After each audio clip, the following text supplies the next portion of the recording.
All right, everybody, I'm going to be doing a DIY, do-it-yourself fireplace upgrade. But anyways, the downfall is the remote control. Well, that's nice that it has a remote control, but it was simply two options, on, off, on, off. So you turn it on, you can't leave it on too long because then the house gets too hot, and you have to turn it off. So I found out that you can buy an upgrade kit, and I'm going to install that right now. This is the receiver box of the old one. It wires in here. Oh boy, I thought that was fully exposed. I'm gonna have to take that apart. Yeah, I'm gonna have to take that apart. Pull this panel out to get to the wiring. Anyways, I'm gonna replace this receiver box with a new one. So the reason why I'm upgrading it is there's a newer one. The best one from the same company, which is Skytech, has a LCD screen on it, but the better one, the best one that I found, actually works like a smartphone. Rather than buttons on the bottom, it's actually a touch screen, and it's kind of like an Android or an iPhone system. So I'm going to open up the box that we got delivered, and then I'm going to hook it up. This is Skytech 301, and it's up. Directions. The receiver and the wires for hooking it up. Some screws and a switch. And this is all for installing the wall plate, which I won't be doing. I'm going to keep the receiver laying on the side. Like this one is on the bottom right, and believe it or not, that gets hot, but it doesn't get hot over there. The heat really truly reflects off the top there, but it doesn't get too hot to where it ruins the receiver box. It's actually made to lay inside the fireplace, so that's not going to be a problem. Okay, this is the. Oh yeah, that's right. I forgot it comes with a little cradle. Yeah, this is nice. It does have buttons on it, up and down and mode set, but it's also a touch screen, which is really, really nice.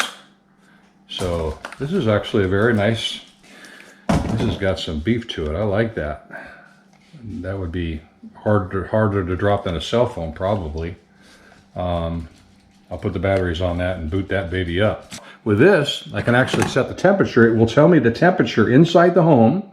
I can set it to where the fire will automatically go on when it gets down to a certain point, and then I can set it to where it'll go off when it gets up to a certain point.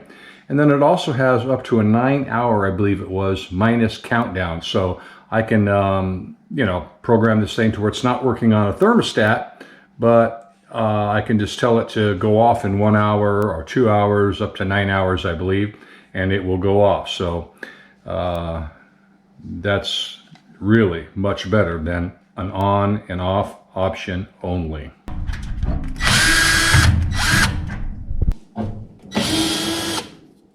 Okay, as I'm getting into this, I'm finding out I've got to take more apart than I thought. So I took the wood out, fake wood.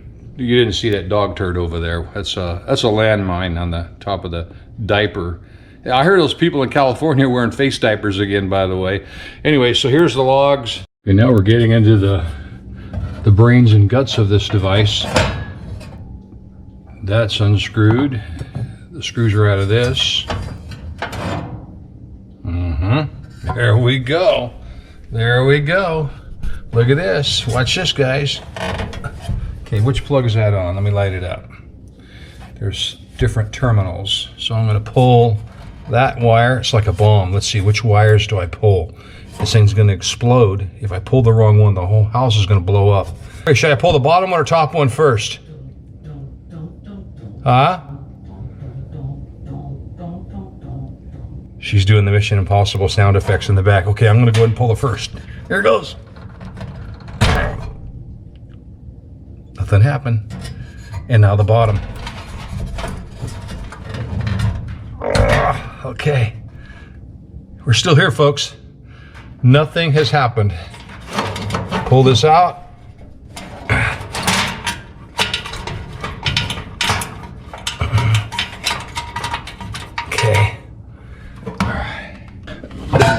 according to instructions, these wires don't have to be on a particular terminal. Put those in there. Okay, let's plug this in.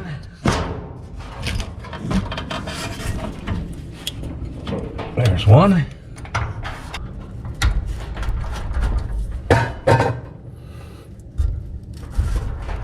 Okay, and there is two.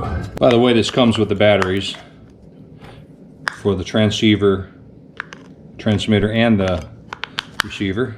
Looks like it. Hey, look at that. Wow. Hey, hon, guess what the temperature is inside the house right now? 78. My wife said 78. It is 76. There's the batteries. Okay. Okay, I figured it out. This fireplace is just like a new firearm. It's a perishable skill if you don't use it very much, and I forgot what these manual buttons were supposed to be set on to be able to use a remote control. So this one here is supposed to be on. That one is supposed to be off. Isn't that strange? This ignition switch here is supposed to be down, off. That was the problem. It's a perishable skill like a new firearm, as we've always said. Weapons familiarization and muscle memory retention are the key components to the beginning of firearm proficiency. And it's the same thing with this one. So I'm going to go ahead and set it. It's off. Let me tap it with my finger. Okay, there it is. Look at that. Wow, this is so nice. I'm going to go ahead and hit the mode set button. Boom, hit it on, and there it goes. Now hit it off. And there it is, it's off. Bingo. If I want to set it to where it goes off tonight, well, let's see, I want it to go on tonight if it hits 59 degrees. Watch this.